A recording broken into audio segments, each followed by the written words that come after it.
Hi, everyone, and welcome to another edition of the Bastian Weekly, your source for news on roles, recruitment, supply chain, and tech. Firstly, I just wanted to wish everyone a happy new year. I'm sure you had a great time off with family and friends and enjoyed the holiday season. But like us here at Bastian, it's been a bit of a shock to the system to come back to work. But certainly looking forward to get back into things and recruiting some awesome roles. So just wanted to start off and talking about a couple of roles and kind of skills that we're recruiting for at the moment. We have multiple positions within the WMS and OMS consulting space. So whether that be Singapore or Sydney based, a number of positions. So if you're a WMS consultant or an OMS consultant and you either based in Sydney or Singapore, please give us a call or shoot us an email. We've got a lot of opportunities that I think would be interesting to you. We've got a marketing manager position in Japan, based in Tokyo, for a global leading supply chain tech software company. We've got a senior PM automation. So if you have a background in automation, intralogistics automation, installation, commissioning, a background in PLCs and high-level controls, if you're based in Sydney or Melbourne, we'd love to talk to you about that.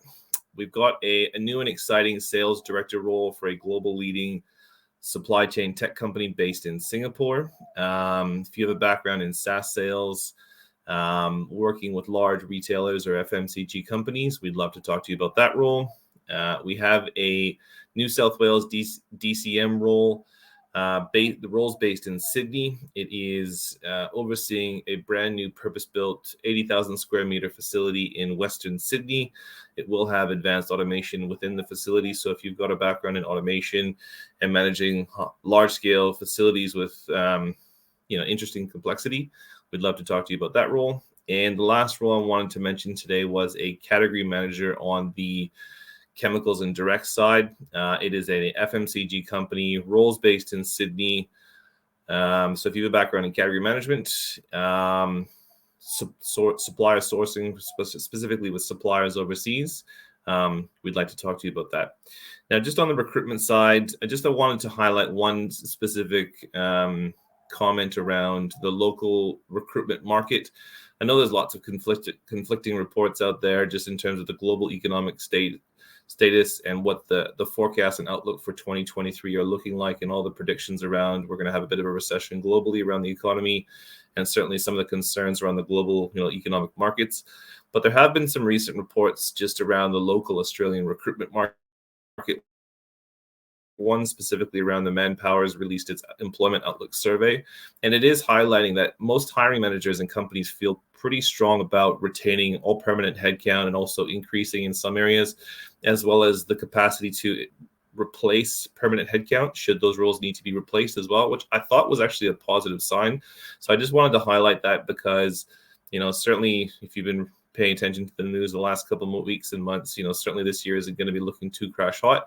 But it's nice to see some positive news come through, and hopefully that's more of an indication what the local market here in Australia is going to be, rather than some of the global trends we're starting to hear about. On the supply chain news, one thing I did want to highlight, I actually listened to a really interesting recent podcast from Gartner, and they have a supply chain podcast, and they were talking about the future state of supply chain for 2023 and beyond. And and in that podcast, they'd mentioned a couple of specific reinventions of strategy for supply chain. And I just wanted to share the kind of 4 core areas that I thought were really interesting. It's only about a 25-minute podcast, so I'd recommend anyone go and check it out. But they talked about 4 key areas. The first is commercial innovation, so bringing commercial innovation to your supply chain. The second was around achieving sustainability outcomes. I think that's going to become more and more prevalent and important in not only in supply chain, but just in business moving forward. Real-time decision execution. So I thought that was really interesting. And you see that certainly popping up with, supply chain tech companies like P44 around real-time visibility and track and chase capability becoming more and more pertinent and also sought after. And the last one was around human-centric work design. So again, the podcast was centering around, core strategies that are going to be implemented into supply chain, not only this year in 2023, but also beyond. And I thought those are quite interesting. So I'd highly recommend you all go check that out. And the last thing I wanted to talk about today was our recent salary survey. So for 2022, 2023, we've just published a report that we've been working on for a few months.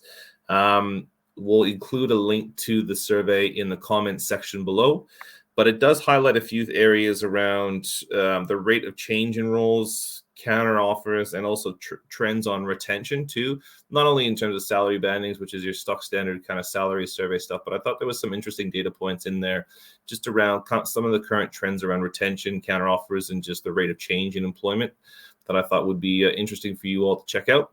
So that's it for us today. Appreciate your time. Thanks for taking the time to listen, and we'll catch up with you next week. Cheers.